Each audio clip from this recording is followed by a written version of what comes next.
Então, a desobediência é algo muito grave, tão grave que ela é resolvida com apedrejamento.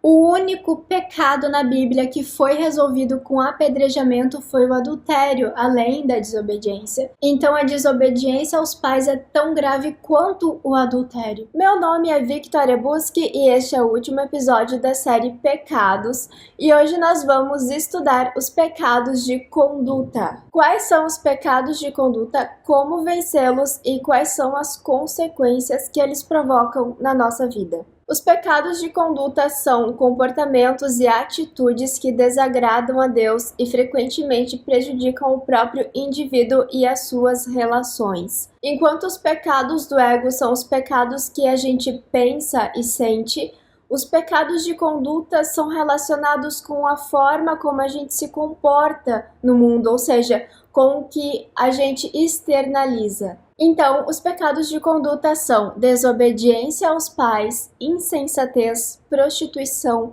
efeminados, bêbados, impureza, paixão lasciva, linguagem obscena, mentira, glutonarias, falta de domínio próprio. Então, nós vamos começar com um grupo de pecados sexuais que tem a ver com porneia, que vocês conhecem este termo da pornografia e da prostituição também, que é parecido. Porneia é todo tipo de imoralidade sexual, incluindo relações fora do casamento e práticas sexuais contrárias aos princípios bíblicos. Quando a gente escuta a palavra porneia, a gente logo se lembra da pornografia. Mas a pornografia é um tipo de imoralidade sexual dentre muitas. As práticas sexuais fora do casamento, ou seja, quando uma pessoa faz sexo com alguém que não é marido ou esposa dela, então essa pessoa está cometendo o pecado de porneia. Mais especificamente o de fornicação, que é a relação sexual antes do casamento.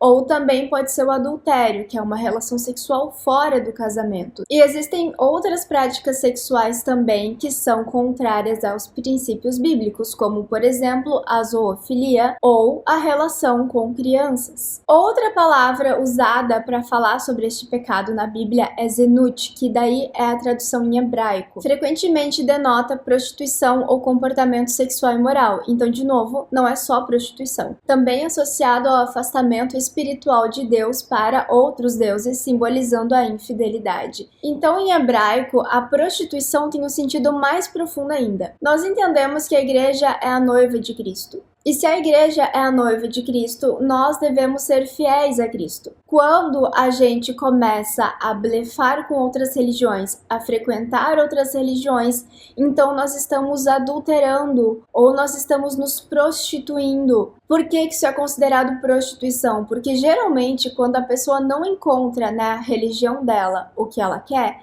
ela procura em outra. Então ela está se vendendo por uma bênção. Isso é uma prostituição espiritual. Então toda pessoa que é cristã, mas que abandonou a igreja, ou que vai na igreja, mas também vai no centro espírita, na Umbanda, e em outras milhares de religiões, independente de quais sejam, essa pessoa está cometendo um pecado de infidelidade, um pecado de porneia também. Em 1 Coríntios 6, a partir do versículo 15, vocês sabem que os seus corpos são membros de Cristo? Tomarei eu os membros de Cristo e os unirei a uma prostituta? De maneira nenhuma. Vocês não sabem que aquele que se une a uma prostituta é um corpo com ela? Pois, como está escrito, os dois são uma só carne. Assim, aquele que se une ao Senhor é um espírito com ele. Quando você aceita Cristo na sua vida, quando você se batiza e decide que vai viver uma vida de acordo com a vontade dele, você se tornou um só corpo com Cristo. Cristo é a cabeça, a igreja é o corpo, o Espírito dele habita em nós. Então o nosso corpo não é mais só nosso corpo físico. Quando uma pessoa que aceita Cristo é cristão de verdade, acaba caindo em pecado e se relacionando com uma prostituta, ou cometendo fornicação, ou cometendo adultério, você se torna um só corpo com aquela outra pessoa também. Então você está pervertendo aquilo que Deus instituiu como sagrado. A tua sexualidade, o teu corpo é sagrado para Deus. Quando você se une com alguém que você não deve, você está se tornando aquela pessoa também. Você está se tornando aquele pecado também. A partir do momento que você tem relação com uma prostituta, você se torna como ela. A partir do momento que você adultera, você se torna como aquela outra pessoa. E naturalmente o Espírito Santo não vai habitar num corpo assim. Então, se o Espírito Santo não habita num corpo que está constantemente pecando, ele vai se retirar desse corpo que nós temos. Cada vez que você se une com alguém, você se torna um só com aquela pessoa. Se você se unir espiritualmente com Cristo, você se torna um só com ele. Se você se unir espiritualmente com o seu marido, você se torna um só com ele. E se você se unir espiritualmente com quem você não deve, você se torna um só com aquela outra pessoa também. Em Provérbios 29:3 está escrito: o homem que ama a sabedoria dá alegria a seu pai, mas quem anda com prostitutas dá fim à sua fortuna. Aqui Provérbios está separando o homem que anda com prostitutas do homem sábio. Logo, andar com prostitutas é uma tolice, é uma burrice, não é algo sábio diante da Bíblia, especialmente porque dá fim à sua fortuna. Ele fica gastando dinheiro com essas relações sexuais imorais e acaba perdendo a fortuna dele, o dinheiro, o salário, o que ele tem de posse. Salmos 23, versículo 27 e 28 está escrito: porque cova profunda é a prostituta, e poço estreito a estranha, pois ela, como um salteador, se põe à espreita e multiplica entre os homens os iníquos. Quando a palavra fala que a prostituta é cova profunda e poço estreito, no caso a estranha, a mulher que não é sua esposa, ou seja, você cai numa cova, você cai num buraco e você não consegue sair dele. E a palavra identifica esse relacionamento de prostituição ou de fornicação ou de adultério como um relacionamento de um ladrão. O ladrão vem e rouba coisas de você. E quando você se relaciona com pessoas que não é a sua esposa ou não é o seu marido, você está também sendo roubado, você está permitindo que espiritualmente coisas sejam roubadas de você. E a palavra também fala que se multiplica entre os homens iníquos, ou seja, o pecado de prostituição é um pecado que se multiplica. Quanto mais você peca, mais você vai pecar. Quanto mais você peca, mais você convida outras pessoas a pecarem junto com você. E esse pecado é uma porta de entrada para outros pecados, porque você vai se relacionando com essas pessoas e vai aprendendo hábitos com elas que não são os hábitos que Deus estabeleceu. Você vai começar a se embriagar, a usar drogas, a falar coisas que a Bíblia desaprova, a cometer outros comportamentos que a Bíblia desaprova. Dentro dos pecados sexuais de porneia, ainda nós temos o efeminados, que é traduzido em grego como malakos, e literalmente significa suave ou maleável. Essa palavra se refere a homens que se comportam de maneira sexualmente submissa, possivelmente ligados a práticas homossexuais. E a palavra fala em Levítico 18, versículo 22, não se deite com o homem como quem se deita com uma mulher, é repugnante. Quem é que escreveu isso? Homens. Quem é que sabia ler naquela época? Homens. Então a Bíblia ela foi escrita primeiramente para homens, porque a maioria das pessoas que sabiam ler naquela época eram homens. Vocês podem ver que a maioria das coisas que a Bíblia fala, a maioria dos conselhos são direcionados a homens. Até mesmo o conselho sobre a mulher sábia em Provérbio 31. O rei escreveu aquele provérbio não para as mulheres lerem, mas para que o filho dele lesse e reconhecesse uma mulher sábia. Então a Bíblia ela foi escrita para homens, primeiramente, não por uma questão de preconceito, mas porque eram eles quem sabiam ler. Então aqui ele está falando para que um homem não se deite com um homem, como se ele estivesse se deitando com uma mulher. Em Gênesis 19, versículo 5 ao 7. Chamaram Ló e lhe disseram: onde estão os homens que vieram à sua casa esta noite?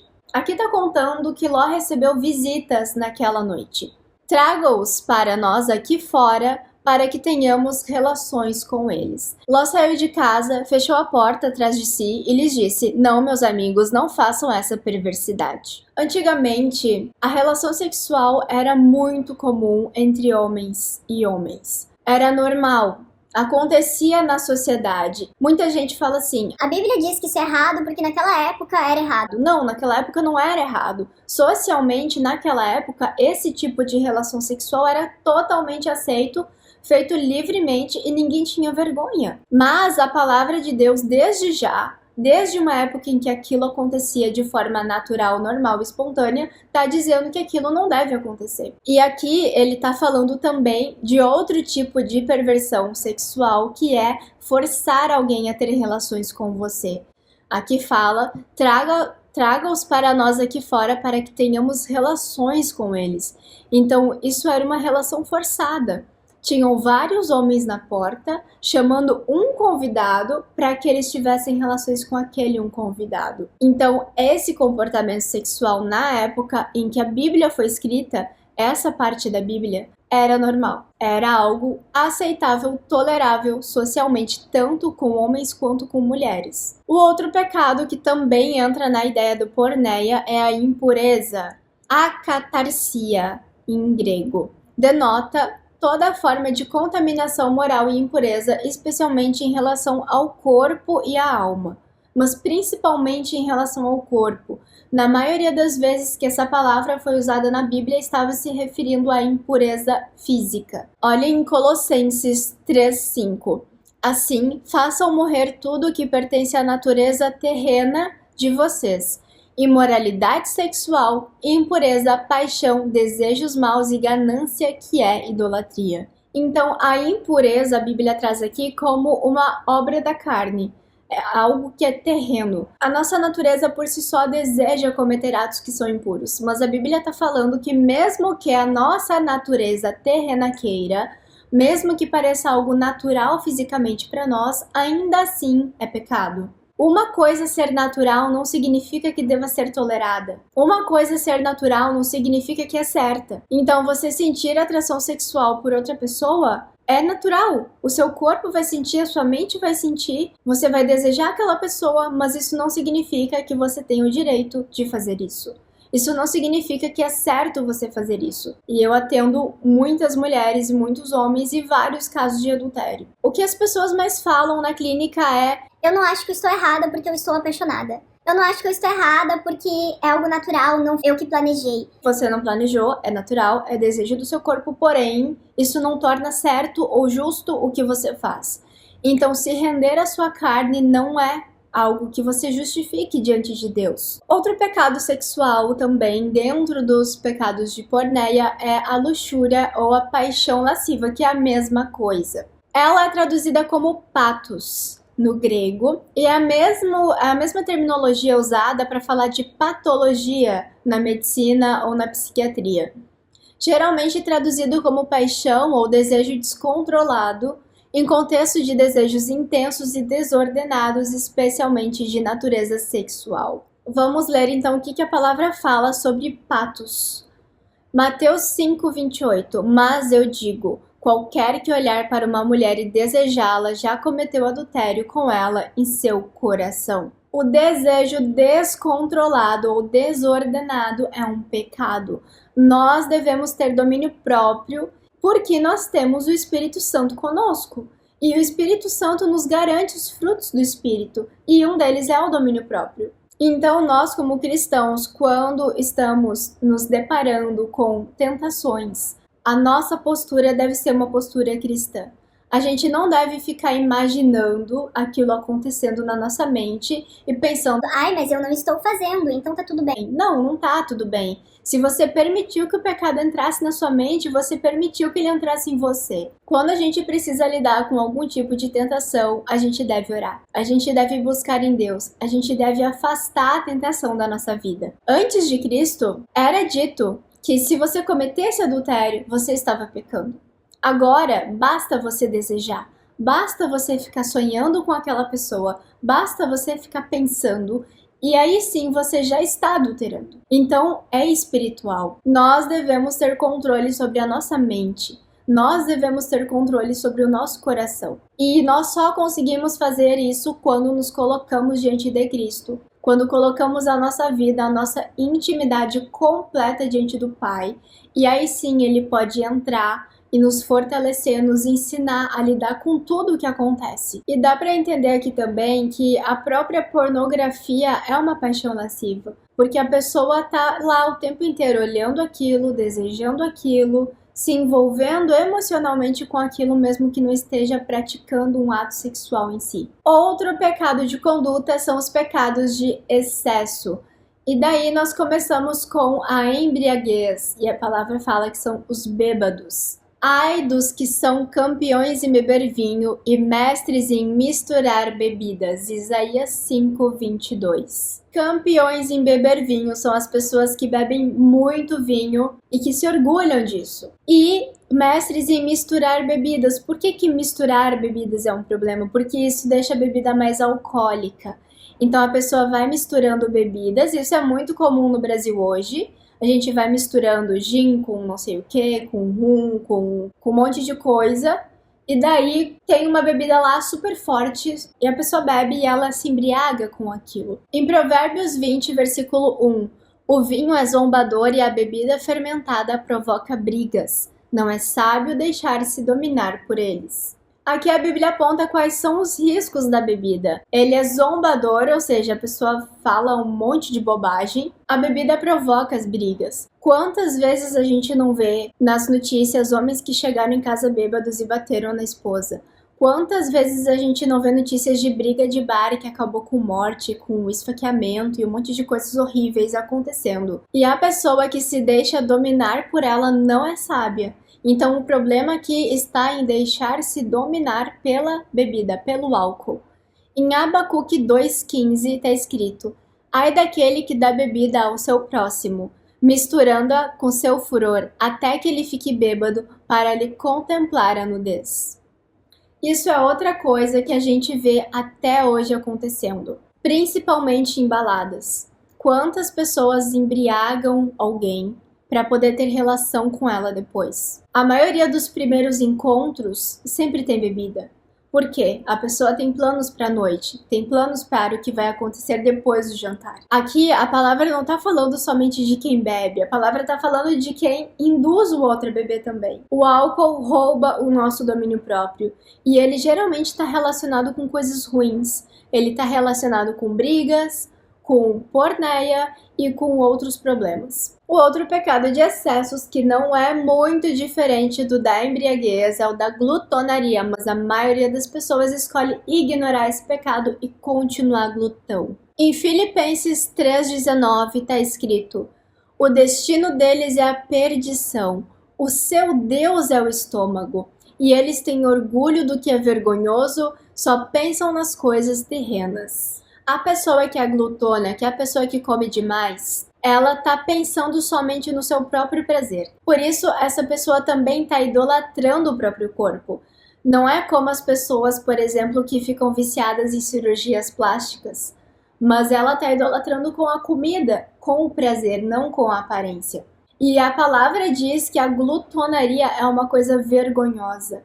Ficar comendo em excesso é vergonhoso. E a palavra diz que pessoas que praticam isso só pensam nas coisas terrenas. São pessoas que não conseguem focar no céu, nas coisas de Deus, nas coisas do reino de Deus. Então, meu irmão, se você percebeu que você tá glutão, para um pouco. Começa a jejuar, começa a colocar em oração, começa a controlar o teu estômago. Não permita que o teu desejo de prazer te controle. Em Tito 1,12 está escrito: um dos seus próprios profetas chegou a dizer: cretenses, sempre mentirosos, feras malignas, glutões preguiçosos. Então a glutonaria está relacionada com a preguiça também. Até porque uma pessoa que vive colocando um monte de coisa pesada em seu corpo não tem energia física nem disposição para ter uma vida saudável, uma vida ativa. Em Provérbios 23, a partir do versículo 20, não ande com os que se encharcam de vinho, nem com os que se empanturram de carne, pois os bêbados e os glutões empobrecerão, e a sonolência os vestirá de trapos. Aqui a Bíblia relacionou a glutonaria com a bebedice e com a preguiça. As pessoas glutonas, as pessoas gulosas, são pessoas preguiçosas. A Bíblia relaciona, não é eu quem estou falando, a Bíblia fala. Quem é glutão é preguiçoso, e quem é preguiçoso empobrecerá, porque não trabalha, não pensa.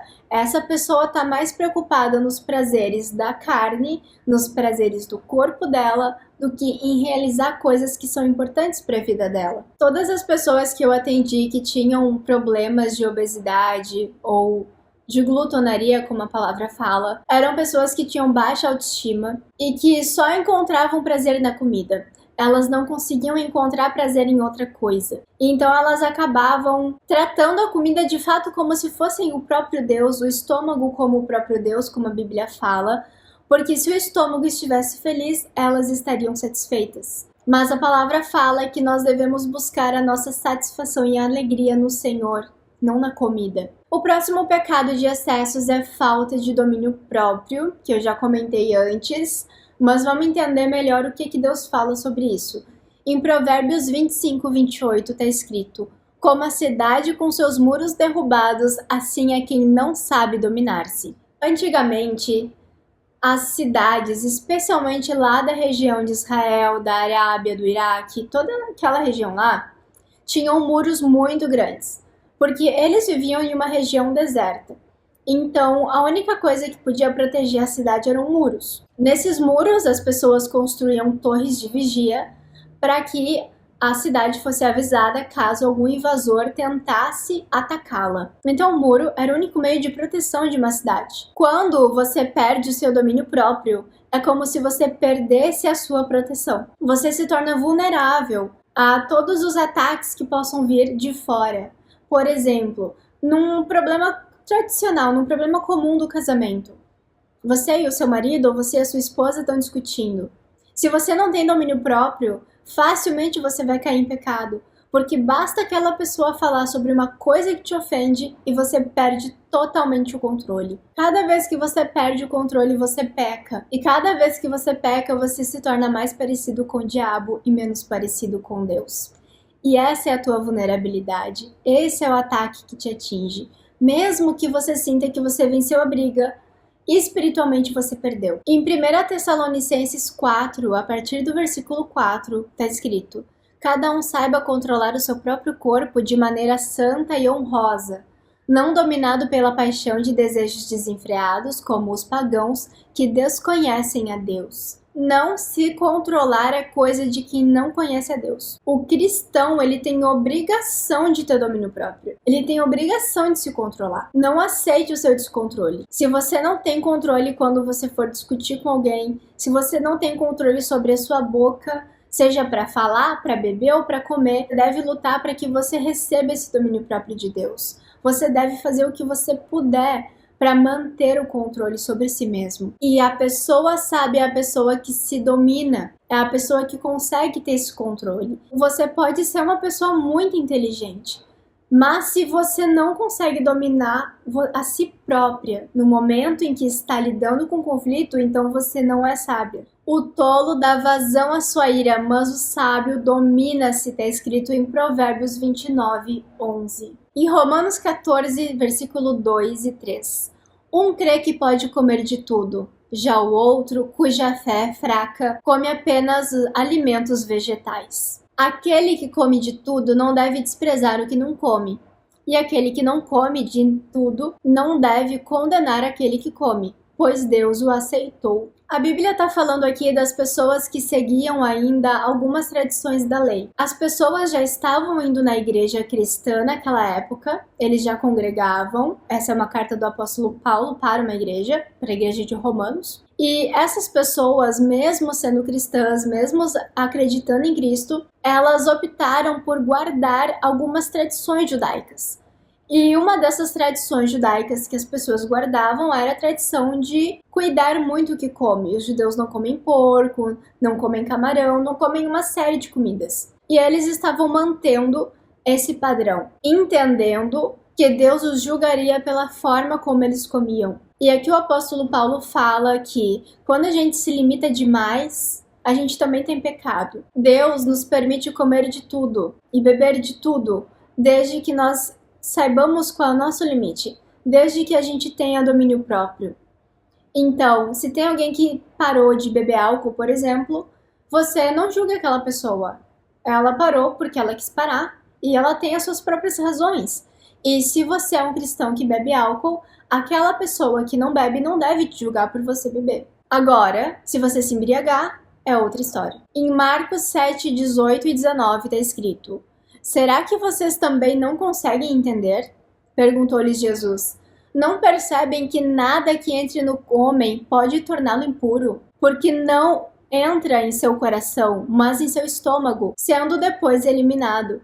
Ao dizer isso, Jesus declarou puros todos os alimentos. Todos os alimentos são puros. Todos aqueles alimentos que eram proibidos no Antigo Testamento são puros, porque Jesus declarou: nada que entre em você pode te tornar impuro. Comer carne de porco não vai te tornar impuro, porque entra no seu estômago, não no seu coração. O problema do glutão não é o estômago. O problema do glutão é que o coração dele está viciado nos prazeres carnais. E o coração dele viciado nos prazeres carnais gera a glutonaria. Entendam a diferença? Então não é o que você come que faz a diferença, mas a forma como você come, o porquê você come. Em Romanos 14, versículo 15 e 17, se o seu irmão se entristece devido ao que você come, você já não está agindo por amor. Por causa da sua comida, não destrua o seu irmão, porque em Cristo morreu. Aquilo que é bom para vocês não se torne objeto de maledicência, pois o reino de Deus não é comida nem bebida, mas justiça, paz e alegria no Espírito Santo. Jesus declarou que todos os alimentos são puros. Então, mesmo que uma coisa seja permitida, não significa que você tenha que comê-la. Agora eu vou comer porco porque porco é permitido e ninguém vai me dizer que não. Não é isso que a Bíblia está dizendo. A Bíblia está falando, se algo causar maledicência entre você e seus irmãos, é melhor você não comer. Porque a comunhão é mais importante do que seu estômago, entendeu? Então, se você frequenta uma igreja que defende que o cristão não deve tomar bebida alcoólica, você não tome bebida alcoólica, porque é mais importante a comunhão com os teus irmãos do que o teu estômago. Os nossos prazeres não devem vir antes do reino de Deus, em nenhum momento, de nenhuma forma. Não é porque você pode fazer que você tem que fazer. Se você está, por exemplo, saindo com alguém, com uma pessoa, e você sabe que você pode tomar uma bebida alcoólica, uma cerveja, por exemplo, e daí você toma aquela cerveja e aquela pessoa que saiu com você era viciada em álcool. E porque você bebeu aquela cerveja, aquela pessoa bebeu também e caiu no vício dela de novo. Então vocês percebam que a gente tem que olhar para cada detalhe, para cada situação, sempre colocando o reino de Deus em primeiro lugar. Mesmo que algo seja liberado por Jesus Cristo, não significa que você tenha que fazer. Em 1 Coríntios 10, 31, está escrito: assim, quer vocês comam, quer bebam, quer façam qualquer outra coisa, façam tudo para a glória de Deus. Se você está comendo, coma para a glória de Deus.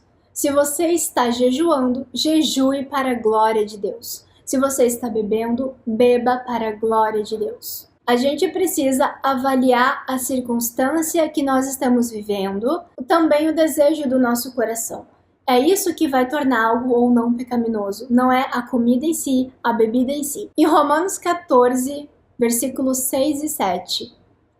Aquele que considera um dia especial para o Senhor, assim o faz. Aquele que come carne para o Senhor come, pois dá graças a Deus. Aquele que se abstém para o Senhor se abstém e dá graças a Deus. Pois nenhum de nós vive apenas para si e nenhum de nós morre apenas para si.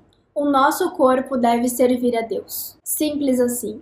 Tudo que a gente fizer, seja comer ou beber, ou não beber, deve ser feito para Deus. O nosso corpo é o templo do Espírito Santo. Isso significa que nós não estamos morando sozinhos aqui.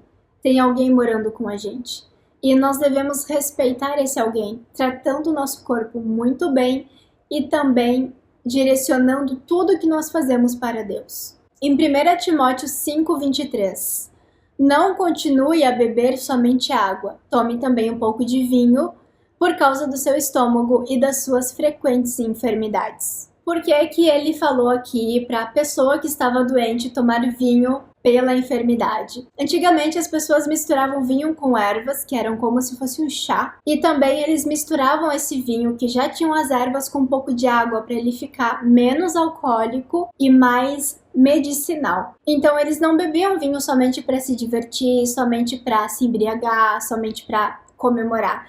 Eles também bebiam vinho para se curar de forma medicinal. E tem muita gente que fala que o vinho daquela época não era alcoólico.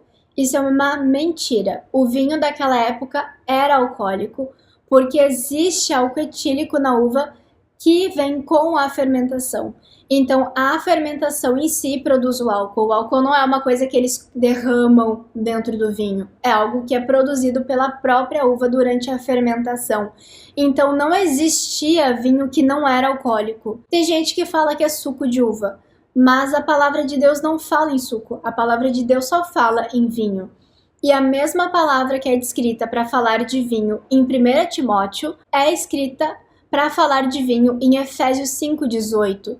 E olha o que está escrito em Efésios 5,18. Não se embriaguem com vinho, que leva à libertinagem, mas deixem-se encher pelo Espírito. Isso mostra que o vinho tem álcool. Então, o vinho, naquela época, ele era usado de forma medicinal, ele tinha álcool sim, e ele era usado para comemorar, para eventos importantes, para as festas bíblicas, mas ele não era uma bebida utilizada para se beber todos os dias, nem para se embriagar. Então, isso é o que a Bíblia condena, usar o vinho para embriaguez, usar o vinho para perder o domínio próprio. E nos outros pecados de conduta nós temos também os pecados de linguagem, que aqui a palavra traz a mentira e a linguagem obscena. Em Provérbios 12:22 está escrito: os lábios mentirosos são abomináveis ao Senhor, mas os que agem fielmente são o seu prazer.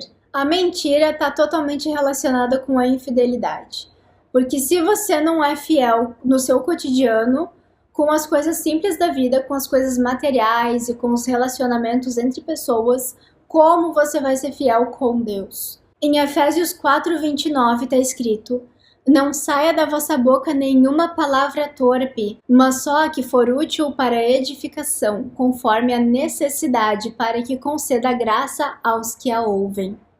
Aqui a palavra fala sobre um domínio próprio da nossa boca. A gente não deve falar tudo que vem à nossa mente, a gente não deve ficar falando bobagem, ficar falando de coisas que são obscenas, de coisas que são abomináveis para Deus.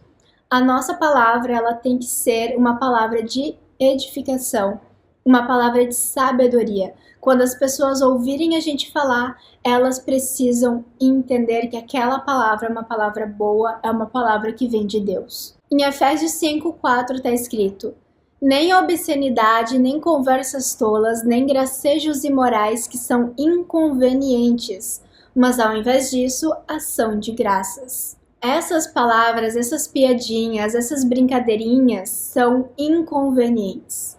Não existe conveniência para elas biblicamente. Então, mesmo que você esteja num grupo de amigos e pareça conveniente porque aquele momento é um momento de descontração, biblicamente é inconveniente. Biblicamente você deve se calar, porque nós estamos na terra para representar a pessoa de Jesus Cristo. Jesus Cristo não participaria de uma conversa assim, então a gente também não deve. Também temos o pecado de rejeição da sabedoria. E a palavra fala da desobediência aos pais.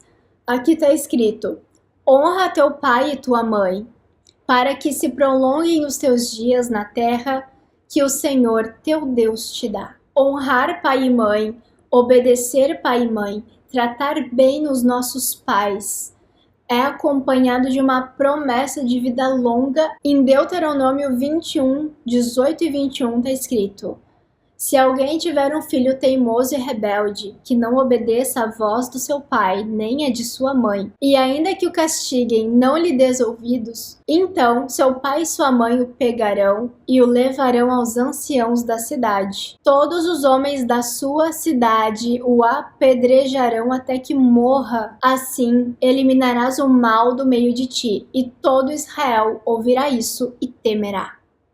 O filho que desobedecia os pais na época de Deuteronômio no Antigo Testamento era apedrejado até a morte. Tamanha gravidade é a desobediência aos pais. Você quer entender por que é grave? Porque a palavra fala que a desobediência é o início de muitos males. Se você não obedece ao seu pai e à sua mãe, você também não vai obedecer a Deus. E se você não vai obedecer a Deus, você vai cometer pecado em cima de pecado, erro em cima de erro, você vai para o inferno e vai levar muita gente contigo. Então a desobediência é algo muito grave, tão grave que ela é resolvida com apedrejamento. O único pecado na Bíblia que foi resolvido com apedrejamento foi o adultério, além da desobediência. Então a desobediência aos pais é tão grave quanto o adultério. Em Provérbios 30:17 está escrito: o olho que zomba do pai e despreza a obediência à mãe será arrancado pelos corvos do vale e devorado pelos filhotes de águia. Em Provérbios 1:8-9 está escrito: filho meu, ouve a instrução de teu pai, e não desprezes o ensino de tua mãe. Eles serão como uma grinalda para a tua cabeça e colares para o teu pescoço. A desobediência é sinal de perigo e a obediência é honra. Antigamente, o povo de Israel era um povo muito pobre. Colares e grinalda são coisas que somente pessoas muito ricas usavam.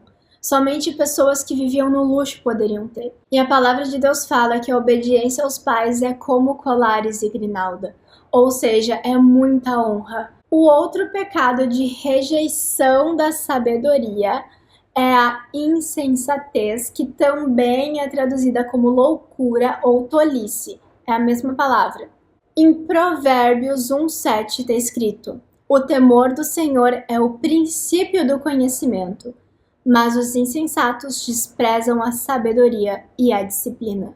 A insensatez vem de uma decisão consciente do desprezo pelas leis de Deus. A pessoa insensata, ela é insensata porque ela escolhe não ouvir, ela escolhe não obedecer, ela escolhe ignorar os conselhos. Ela tem capacidade, mas optou por ignorar. Em Provérbios 12:15 está escrito: o caminho do insensato parece-lhe justo, mas o sábio dá ouvidos aos conselhos.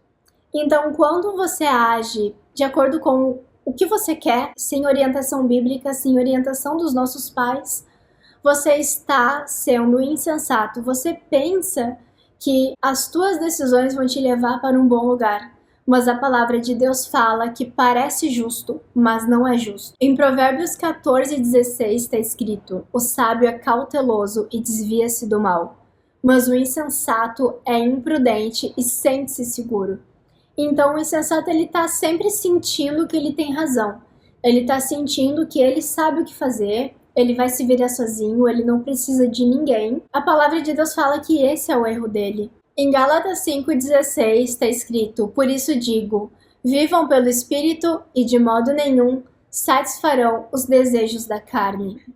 A gente vence os nossos pecados de conduta vivendo pelo Espírito. O que é viver pelo Espírito? É viver alimentando primeiro o nosso espírito. É viver nos alimentando da palavra de Deus, da presença de Deus, através da oração, através do jejum, através do estudo. E daí, quando a gente absorver essa mensagem, quando a gente se alimentar da palavra de Deus, nós saberemos qual é a conduta correta para agirmos em todos os momentos da nossa vida. E a palavra que fala que nós não devemos satisfazer os desejos da carne, ou seja, aqueles desejos que são naturais para nós, mas que nem por isso são corretos. Em Hebreus 13:4 está escrito: o casamento deve ser honrado por todos, o leito conjugal conservado puro, pois Deus julgará os imorais e os adúlteros. Ou seja, você se casou com uma pessoa, você tem uma vida, uma intimidade sexual com ela, e essa intimidade sexual ela deve ser conservada pura. Mesmo depois que você se casou, isso não te dá direito para cometer práticas que são erradas diante de Deus. Em 1 Coríntios 6:18 está escrito: fujam da imoralidade sexual.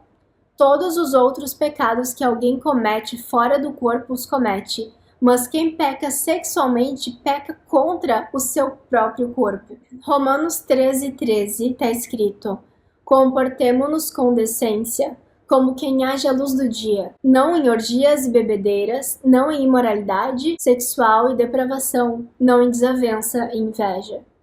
Decência é a palavra de ordem. Seja decente. Simples. Seja decente. Se vista de forma decente, se comunique de forma decente, vá em lugares decentes, faça coisas decentes. É o que a palavra de Deus está dizendo. Em Efésios 5, versículo 3 ao 5, está escrito: entre vocês não deve haver nem sequer menção de imoralidade sexual, como também de nenhuma espécie de impureza e de cobiça, pois essas coisas não são próprias para os santos. Não haja obscenidade, nem conversas tolas, nem gracejos imorais que não são convenientes, mas, ao invés disso, ações de graças. Porque vocês podem estar certos disso. Nenhum imoral ou impuro, ou ganancioso, que é idólatra, tem herança no reino de Cristo e de Deus. As pessoas que não são cristãs podem gostar dessas coisas, mas elas não são santas.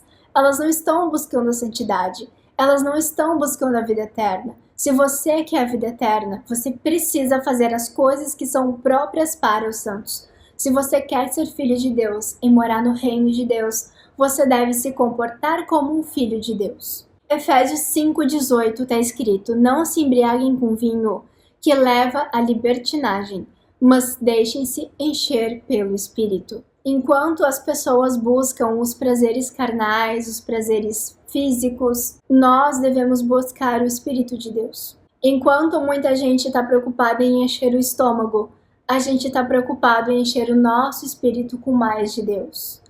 É isso que o cristão deve fazer. É assim que ele deve se comportar. Em 1 Coríntios 6, versículo 19 e 20... acaso não sabem que o corpo de vocês é santuário do Espírito Santo que habita em vocês? Que lhes foi dado por Deus e que vocês não são de vocês mesmos? Vocês foram comprados por alto preço. Portanto, glorifiquem a Deus com o seu próprio corpo. O nosso corpo deve glorificar a Deus, porque o nosso corpo pertence a Ele. Ele nos comprou, Ele é nosso dono. Como que eu vou glorificar a Deus com o meu corpo?